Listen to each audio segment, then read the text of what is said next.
Good morning and welcome to Path of Evolution.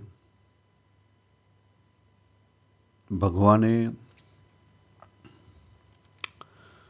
અધ્યાય 3 કર્મ ઉપર વિશેષ વાત કરી રહ્યા છે. ભગવાન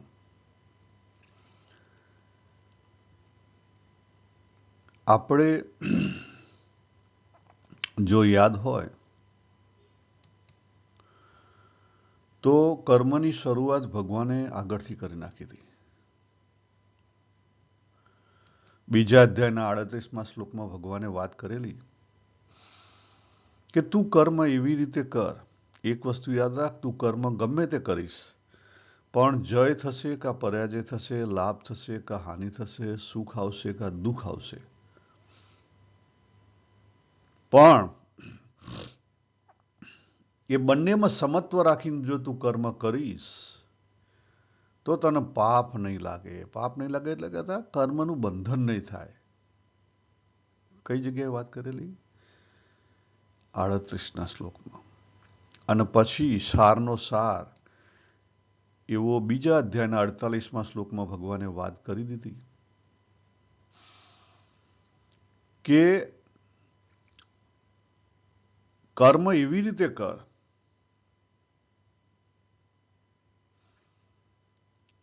કે સમત્વ આવે.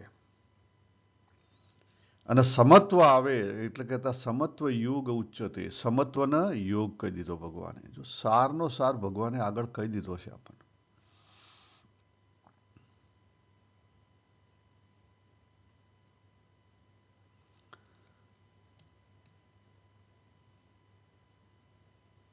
સમત્વ યોગ ઉચ્ચતે.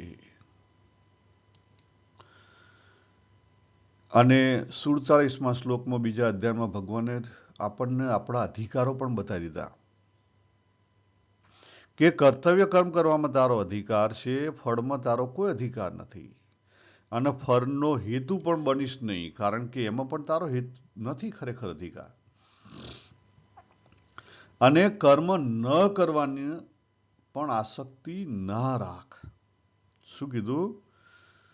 કર્મ ન કરવામાં પણ આસક્તિ ન રાખ.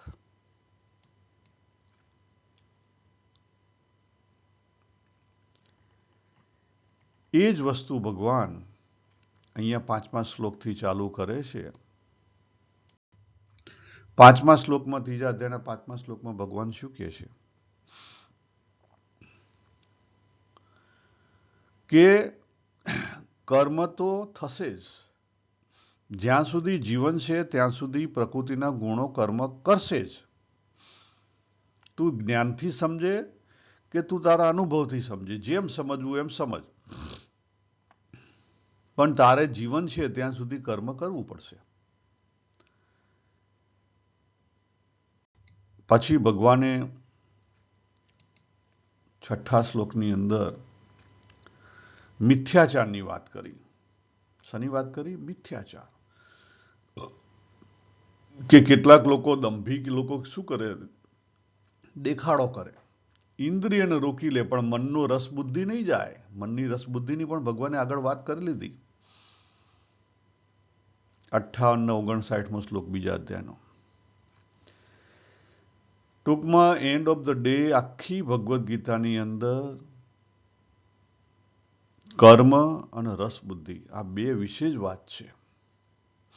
આ જીવનમાં જો સાચી રીતે સમજાઈ જાય તો આપણો ઉકેલ આવી જાય.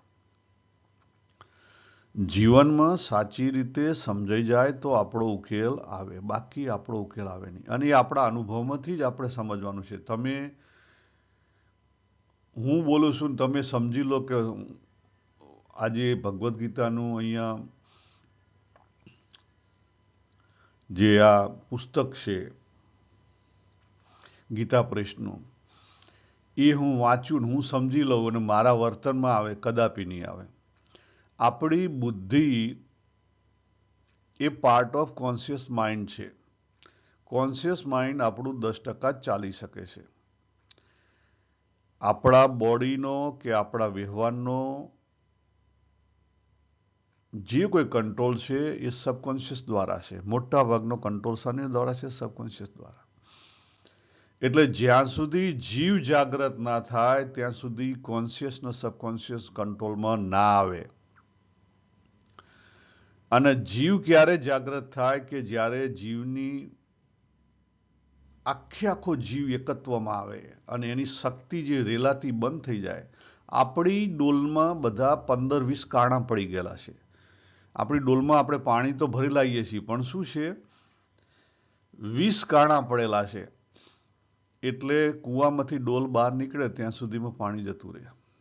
એટલે કોઈ અસર નથી થતી. જ્યારે તમે કોઈ મોટા સંત મહાત્માને કોઈ સભાની અંદર સાંભળતા હોય, તમને થઈ જાય કે ના ના ના, આજથી તો આપણે બદલાઈ ગયા, બરાબર. પણ ત્યાંથી બહાર નીકળો તરત જ એ રંગ ઉતરી જાય, રહે જ નહીં. કેમ નથી રહેતો એનું કારણ આ છે.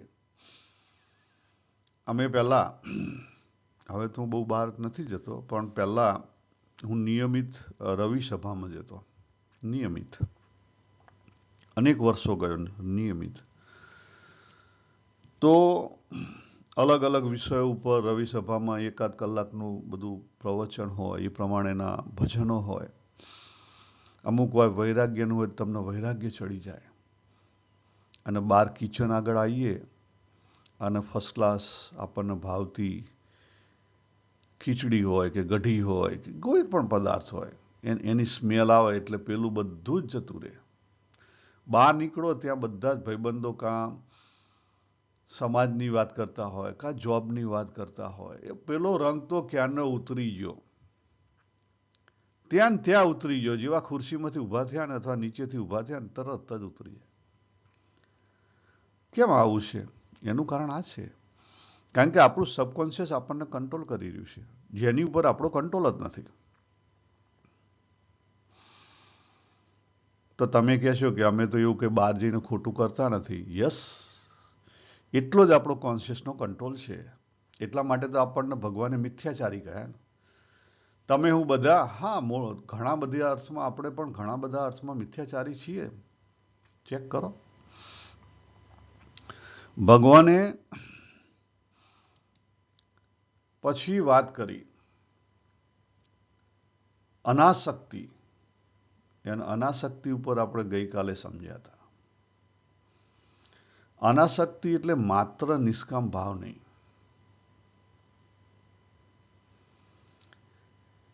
અનાસક્તિ એટલે આપણી અંદર રહેલી પૂર્ણતા, આપણી અંદર રહેલી તૃપ્તિ, કે જેથી કરીને બીજામાં આસક્તિ થાય નહીં. બરાબર. એ રીતે જે વ્યક્તિ વર્તે, તૃપ્તિથી વર્તે, તૃપ્ત થાય, તો પછી એનો ઉકેલ આવે. હવે આજે આપણે 8મો અને 9મો શ્લોક જોઈએ. અહીંયા ભગવાન ફરી આપણને કર્મ ઉપર લઈ જાય છે. ભગવાને બતાવ્યું કે સ્વરૂપથી કર્મનો ત્યાગ કરવો શક્ય નથી, અને ખાલી ઇન્દ્રિયોથી જે ત્યાગ કરશે અને મનની અંદર રસ બુદ્ધિ હશે, એ કેવો છે? મિથ્યાચારી છે.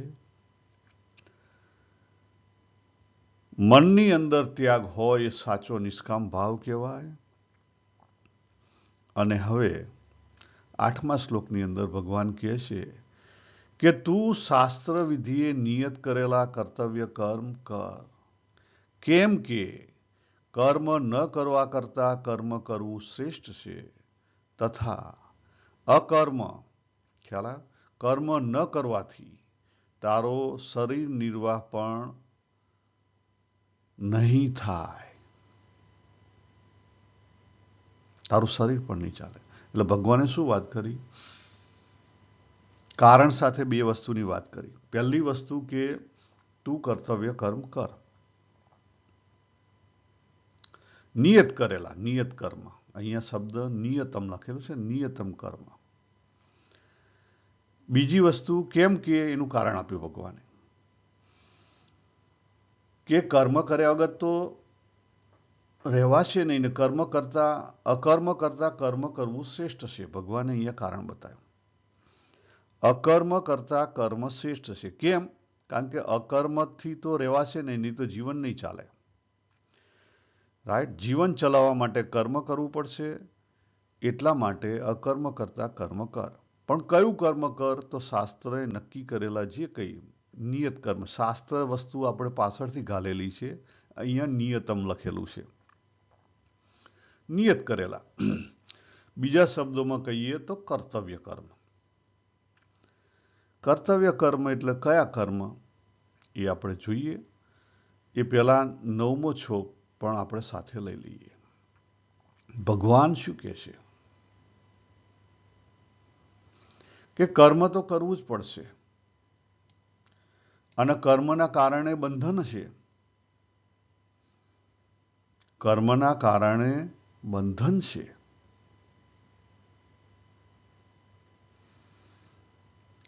તો આજે બંધનથી છૂટવા માટે શું કરવું? તો એની વાત ભગવાન અહીંયા કહે છે કે યજ્ઞ માટે કરવામાં આવતા કર્મથી બીજા કર્મોમાં લાગેલા આ મનુષ્ય સમુદાય કર્મોથી બંધાય છે.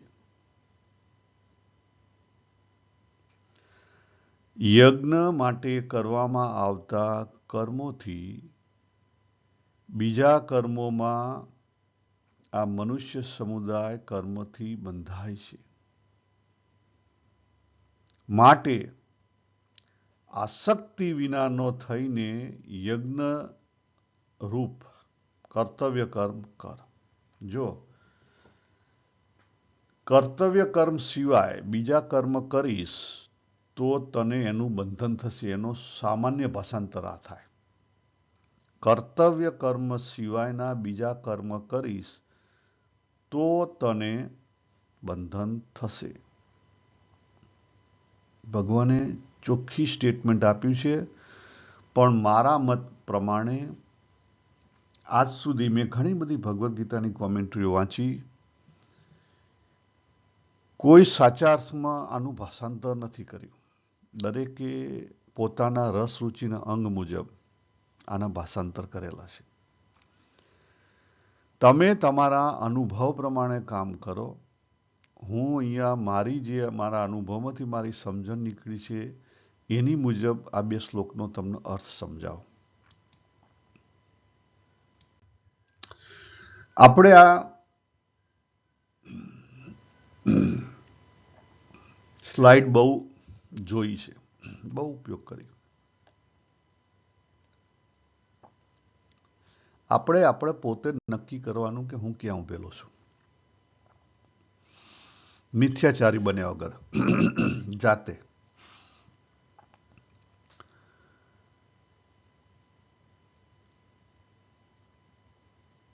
આપણે એક જગ્યાએ તો ઊભા આવીશું.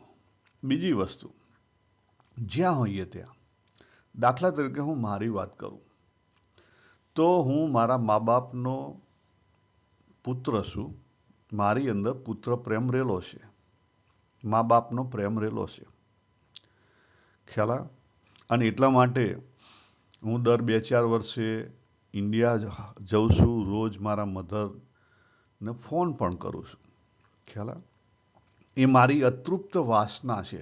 તમને ખ્યાલ? એ મારી અતૃપ્ત વાસના છે અને હું પૂરી કરું છું. ખ્યાલ આવ્યો તમને? મોહના કારણે મારા બંધન છે, અને હવે એ બંધનને હું જો કર્તવ્ય મારું સમજી અને એમને ફોન કરી લઉં, પરંતુ એમાંથી યાદ રાખો, પરંતુ એ જે મારું રસ રૂચિનો અંગ છે, મારો પ્રેમ છે, ત્યાં વહી રહ્યો છે મારો ભાવ. એ ભાવમાંથી હું નવું બંધન ઊભું ના કરું તો મારું એ જે કર્તવ્ય કર્મ છે એ યજ્ઞ થયો કહેવાય. તમને ખ્યાલ આવે? તો હું ગ્રીનમાં આવી ગયો, નહીં તો પછી બ્રાઉનમાં રહ્યા. બ્રાઉન એ કંઈ ખરાબ નથી. ખરાબ શું છે? બ્લેક મૂકેલા છે ખરાબ છે. અતિમાં જવું એ ખરાબ છે. બ્રાઉનનો પછી ધીરે ધીરે ઉકેલ આવશે, ને અતિનો ઝડપથી ઉકેલ આવશે. જો યાદ રાખો, અતિનું પહેલો ઉકેલ આવે બ્રાઉન કરતા, પણ અતિનું ભૂંડું દેખાય.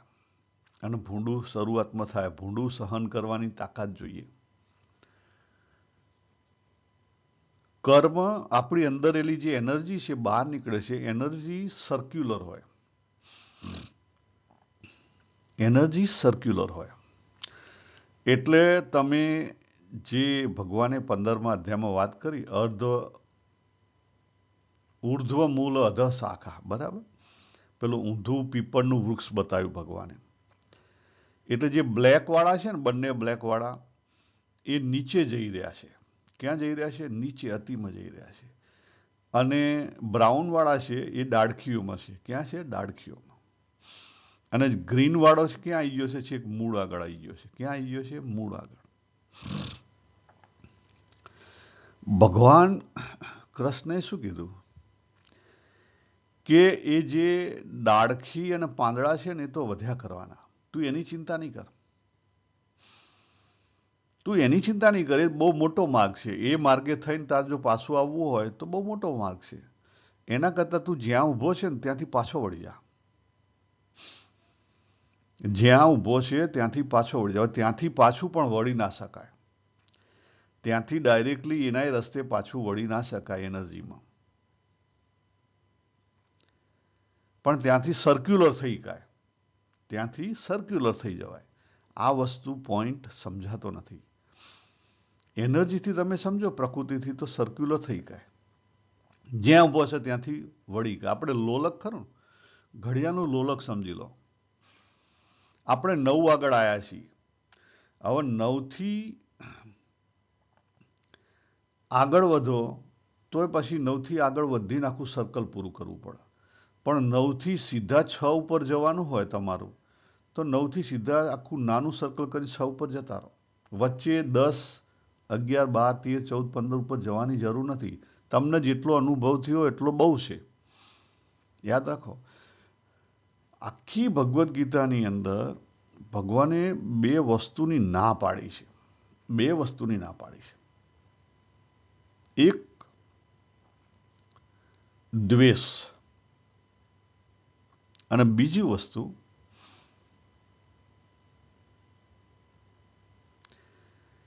કે આજે આપણી અંદર આ ભાવ છે ને, એ શક્તિ રૂપે રહેલો છે. એને જો તમે આખે આખો ભાવને બહાર લાવશો, આખો જેમ છે તેમ, એ જો તમારી પાસે એ વખતે તમે એટલા એ ભાવને જેમ છે તેમ કરવા સમર્થ નહીં હો, તો એ તમને પાડી દેશે. તો શું કરશે? તમને પાડી દેશે અને તમારું ભૂંડું થશે. એટલે ભાવનો ફુવારો જ્યારે ઊભો થાય, બીજા અધ્યાયનો 62 અને 63મો શ્લોક, ભાવનો ફુવારો જ્યારે ઊભો થાય ત્યારે તમારું હોશમાં રહેવું અગત્યનું છે. દાખલા તરીકે આપણે દરેકની અંદર કામ શક્તિ રહેલી છે, સેક્સ્યુઅલ એનર્જી.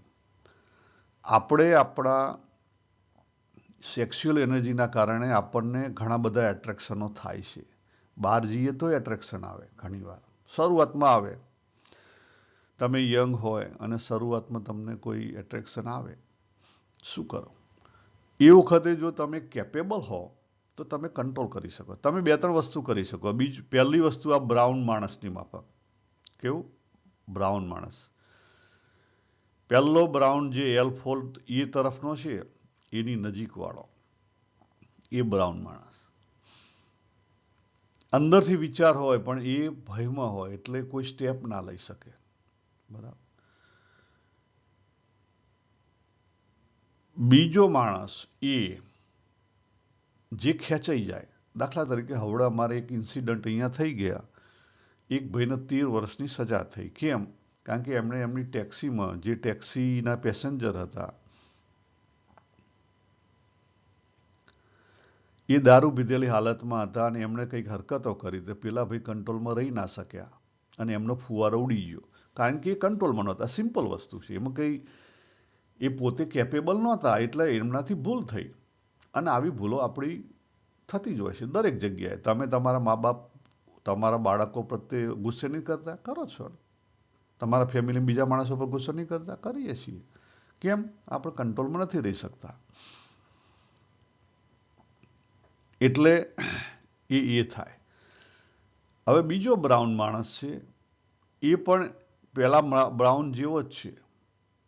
અંદરથી તો ઈચ્છા છે પણ ડર મોટો છે, ભાગવા માંગે છે. બરાબર. અને ઝેડ વાળો છે, એ એનું વર્તન કેવું હોય તો એ તો ટેક્સી ત્યાં મૂકી નાહી જાય એવું વર્તન હોય. કદાચ એ ટેક્સીમાં લે જ નહીં, કદાચ ટેક્સીનો ધંધો પણ ના કરે. ખ્યાલ આવે તમને? આપણે ત્યાં બે ટાઈપના છે. જે ઝેડ છે, જેના આપણે સંન્યાસી કહીએ છીએ, સાધુ બાવા બધા, અને એ છે એને ભોગી કહીએ છીએ. એટલે જ્યાં સુધી કેપેબલ ના હોઈએ ત્યાં સુધી એમાં પડશો નહીં. આ સારનો સાર. હવે કર્તવ્ય કર્મ ક્યાં કરવાનું છે એની વાત કરું તમને. અને યજ્ઞનો અર્થ, સાચો યજ્ઞનો અર્થ સ્વધર્મ થાય એની વાત કરું. સ્વધર્મ એટલે શું એ પણ વાત સમજીએ. પહેલી વસ્તુ તો કર્તવ્ય કર્મ એટલે મારા જેટલા રોલ છે. હું મારા મા બાપનો પુત્ર છું તો મારો પુત્રનો રોલ છે એ મારે ભજવવાનો છે. હું મારા બાળકોનો પિતા છું તો મારે પિતાનો રોલ ભજવવાનો છે. હું મારા પત્નીનો પતિ છું તો મારે એનો રોલ ભજવવાનો છે. હું ઓફિસમાં ઓફિસર છું તો એ પણ રોલ મારે ભજવવાનો છે. આ જે રોલ ભજવીએ એ આપણા કર્તવ્ય કર્મ થયા કહેવાય. અને એ રોલ કેવી રીતે ભજવવાનો? તો જે પ્રમાણે આપણો સમાજ, શાસ્ત્રો જે કોઈ હોય, આપણે ગુડ સિટીઝન બનીને રોલ ભજવવાના છે. હું ઓસ્ટ્રેલિયાની અંદર જેકબ એન્જિનિયરિંગમાં કામ કરું છું તો મારે ઓસ્ટ્રેલિયાના રૂલ્સ પણ પાડવા પડે અને જેકબ એન્જિનિયરિંગના રૂલ્સ પણ પાડવા પડે. બરાબર. ત્યારે મારી એ જવાબદારી, દેહરૂપ બાબુની જવાબદારી પૂરી થઈ કહેવાય. પછી મારા પત્ની છે, બાળકો છે, મા બાપ છે, એમના પ્રત્યે પણ મારા કેટલાક કર્તવ્ય કર્મો છે એ મારે બજાવવા પડે. એનો અર્થ શું થયો કે હું જોબ કરું છું એમાં નવાઈ કરું છું? ના, કોઈ નવાઈ નથી કરતો. જોબ કરું છું એમાં હું કોઈ નવાઈ નથી કરતો. હું જોબ કરીને પૈસા કમાઈ લાવું છું ને આપું છું ને એ લોકો વાપરે છે, એમાં કઈ હું નવાઈ કરું છું? ના, હું કશું જ નથી કરતો. મારી ફરજ છે એટલા માટે હું કરું છું. સિમ્પલ. એટલે કદાપી દાદાગીરી નહીં કરવાની. મારી ગરજે હું એ કરું છું. હવે ગરજ કેમ છે એ વસ્તુ પણ ભગવાને 8મા શ્લોકની અંદર બતાવી દીધી. ગરજ કેમ છે? જોજો, ગરજ કેમ છે એ વસ્તુ ભગવાને બતાવી દીધી. હા, ભગવાને 8મા શ્લોકમાં શું કીધું? સ્વધર્મ એટલે યજ્ઞ એટલે સ્વધર્મ. સ્વધર્મ પહેલો દેહનો ધર્મ આવે, પછી મનનો આવે, પછી જીવનો આવે. પણ દેહનું વર્તન પણ રસ રૂચિના અંગ મુજબ જ હોય, મનનું વર્તન પણ રસ રૂચિના અંગ મુજબ હોય, અને જીવનું વર્તન પણ રસ રૂચિના અંગ મુજબ હોય. આ રસ રૂચિના અંગ છે ને જીવમાંથી બહાર નીકળે છે. ક્યાંથી નીકળે છે? દેહમાંથી નથી, એમની જીવમાંથી બહાર નીકળેલા છે. આ અતૃપ્તની ભટકણો છે આપણી. મને મારા ફેમિલીમાં પ્રેમ છે, પણ એ પ્રેમ કેવો છે? અતૃપ્ત છે. એટલે ફેમિલીમાં પ્રેમ વહી રહ્યો છે અને ત્યાંથી મને તૃપ્તિ મળે છે, શાંતિ મળે છે, સુખ મળે છે. એટલા માટે તો હું એમના માટે કરું છું આ વસ્તુ. અને જે જગ્યાએ તમને તૃપ્તિ મળે, શાંતિ મળે, ત્યાં આસક્તિ ના રહે. ત્યાં શું થાય? આસક્તિ રહે નહીં. અને આપણા જીવનની અંદર જે કઈ ઘટનાઓ આવે છે એ ઘટનાઓ આપણી અંદર રહેલી અતૃપ્ત શક્તિ તૃપ્ત થાય એના માટેની છે. તમે ચેક કરો, તમારા જીવનમાં જે કોઈ ઘટનાઓ આવી,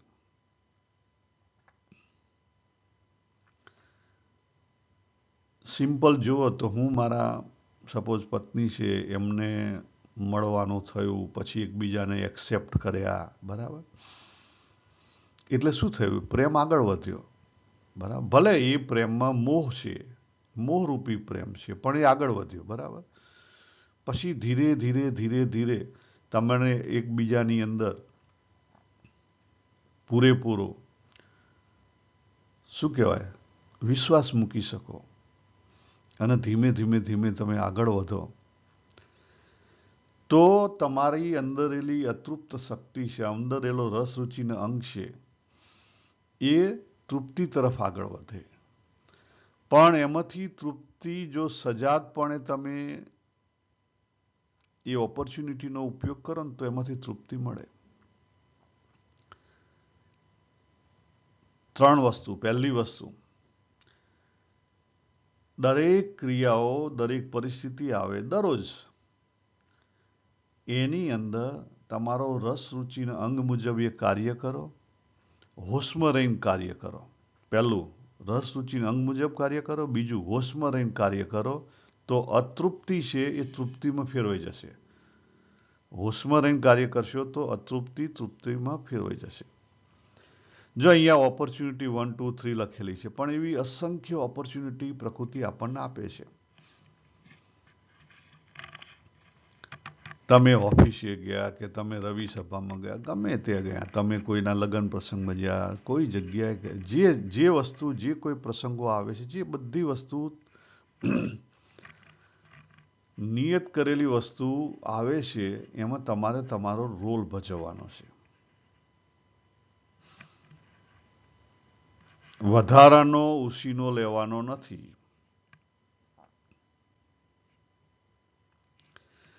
એ રોલ ભજવશો તો હોશમાં રહીને ભજવશો તો અતૃપ્તિ તૃપ્તિમાં ફેરવાઈ જશે. અને એકવાર અતૃપ્તિ તૃપ્તિમાં ફેરવાઈ ગઈ પછી ઘેર બેઠે ગંગા. પછી ઘેર બેઠે ગંગા. તમને શુક્રવારે ભાગવાની ઈચ્છા નહીં થાય અને સોમવારે લેટ સ્ટાર્ટ કરવાની ઈચ્છા નહીં થાય. બંનેમાં તમને સંતોષ હશે. શુક્રવાર હોય કે સોમવાર તમને ફેર નહીં પડે. તમે શનિ રવિની રાહ જુઓ તો સમજી લો કે હજી તમારામાં અતૃપ્તિ બાકી છે. તમને બહાર ફરવા જવાની અંદરથી ઈચ્છાઓ થાય છે તો સમજી લો કે હજી અતૃપ્તિ બાકી છે. હવે ત્રીજી અગત્યની બાબત, ભગવાને બે રીતે કર્મ કરવાની વાત કરી છે. પહેલું કર્તવ્ય કર્મ, સ્વધર્મ, યજ્ઞરૂપ. યજ્ઞરૂપ એટલે પૂરેપૂરું જાણપણારૂપ. પૂરેપૂરું જાણપણારૂપ. સ્વધર્મમાં આપણે દેહ મનથી છેક જીવ ઉપર જવાનું છે.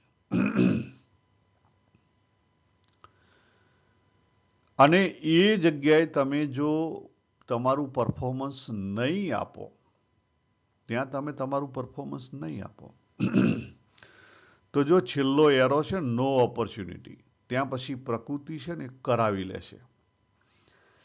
ત્યાં શું થશે, પ્રકૃતિ તમારા હાથ પકડીને કામ કરાવી લેશે. પણ પ્રકૃતિને આગળ વધવું છે એટલે એ તમને એકલા નહીં, બધાને ભેગા કરીને કરાવી દેશે. મહાભારતનું યુદ્ધ આખું થવાનું, એના બીજ ઘણા બધા વર્ષો પહેલા રોપાઈ ગયા. અનેક કોઝ અને ઇફેક્ટ આવી, કોઝ અને ઇફેક્ટ આવી, છતાં એ જે કોઝ છે, એ કારણ છે, એ ટળ્યું નહીં. એ કારણ એક અથવા બીજી રીતે ટળ્યું નહીં. ભગવાને સમજાય તો દુર્યોધન ના માન્યો કે એના બાપા ના માન્યા. એના દાદાએ સમજાય તો પણ ના માન્યા, બીજા લોકોએ સમજાય તો પણ ના માન્યા. એને કોઈનો ડર ના લાગ્યો, એને એની રીતે બધું લીધું. બીજા એની સાથે શકુની જેવા એને ચડાવનારા હતા. એટલે ટૂંકમાં પ્રોબ્લેમનું સોલ્યુશન આવ્યું નહીં. એટલે પછી આખું મહાભારતનું જે કુરુક્ષેત્રનું યુદ્ધ થયું ને એ થયું. હવે એની અંદર જ્યારે કુરુક્ષેત્રનું યુદ્ધ થઈ ગયું, એટલી જગ્યાઓ નિર્માણ થઈ ગયું, હવે કોઈની પાસે કોઈ સત્તા ના રહી. કોઈની પાસે કોઈ સત્તા ના, નિયતિ હાથમાં લઈ લીધું.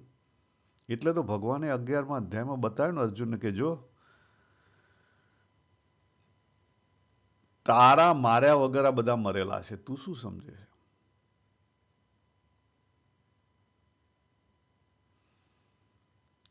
નિમિત્ત માત્ર બનીને હવે તું કરી લે, બાકી અહીં તારો કોઈ ઉકેલ નથી. આ જો દાખલા તરીકે અત્યારે હાલ અમેરિકાની સ્થિતિ જુઓ, સાઉથ ઈસ્ટ એશિયાની સ્થિતિ જુઓ, યુક્રેન રશિયાની સ્થિતિ જુઓ, આ બધા આના જ પરિણામ છે.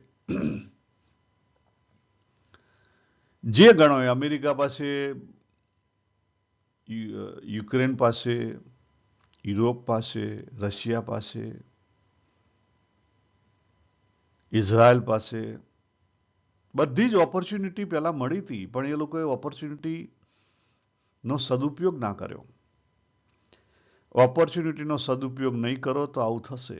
અને ત્યાં પછી હવે નિમિત્ત માત્ર બનવાનું ભગવાને વાત કરી. ત્યાં જો નિમિત્ત માત્ર બનો ને તો તમારો ઉકેલ આવે.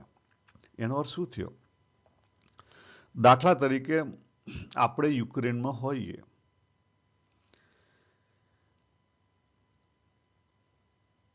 તો આપણે દુઃખ તો સહન કરવા જ પડે. પણ ત્યાં પછી તમારે નિમિત્ત માત્ર બની જવાનું, તમારું જે કોઈ કર્મ હોય કરી લેવાનું, પછી ભગવાન ઉપર છોડી લેવાનું. ખ્યાલ આવે? નહીં તો દુઃખમાં વધારો થશે, નહીં તો દુઃખી રહેશો. વસ્તુ સમજાણી? તો આની ઉપર વિચાર કરજો. ભગવાને જે 8મા શ્લોકની અંદર જે વાત કરી છે, ઘણી રહસ્યની વાત કરી છે. 8મો અને 9મો જે શ્લોક આપણે જોયો, એ બંનેમાં શું ભગવાને રહસ્ય મૂક્યું છે? યજ્ઞ એટલે સારા કર્મો, એ જે આપણે પોતે જે યજ્ઞની ક્રિયાઓ માનીએ કે દાન, દક્ષિણા, હોમો, ના, એ બધી વસ્તુ તો સામાન્ય વસ્તુ છે. સાચા અર્થમાં યજ્ઞ એટલે આપણે જે લોહીનું પાણી કરી રહ્યા છીએ ને એ યજ્ઞ. આ દુનિયા છે ને ભગવાને લોહીનું પાણી કરીને ઊભી કરી છે, યજ્ઞ રૂપ. આગળ ભગવાન 4થા અધ્યાયમાં કહે છે. અને મેં પોતે પણ લોહીનું પાણી કરીને મારું આખું ઘર ઊભું કર્યું, સંસાર ઊભો કર્યો, બાળકો, બરાબર, આખું ફેમિલી ઊભું કર્યું, સંબંધો સાચવ્યા. આ લોહીનું પાણી કર્યું. શું કર્યું? લોહીનું પાણી કર્યું. પણ આ લોહીનું પાણી કરી છતાં આપણે સમજતા નથી કે એમાંથી જો આપણને તૃપ્તિ થવી જોઈએ, અને તૃપ્તિ થાય તો શાંતિ આવે, ને શાંતિ આવે તો બહારની ભટકણ ઓછી થાય, બહારની ભટકણ ઓછી થવી જોઈએ. આ લખી રાખો પોઈન્ટ. આપણે અહીંયા પૂરું કરીએ. સર્વેને જય શ્રી કૃષ્ણ. હરિઓમ તત્સત. હરિઓમ તત્સત.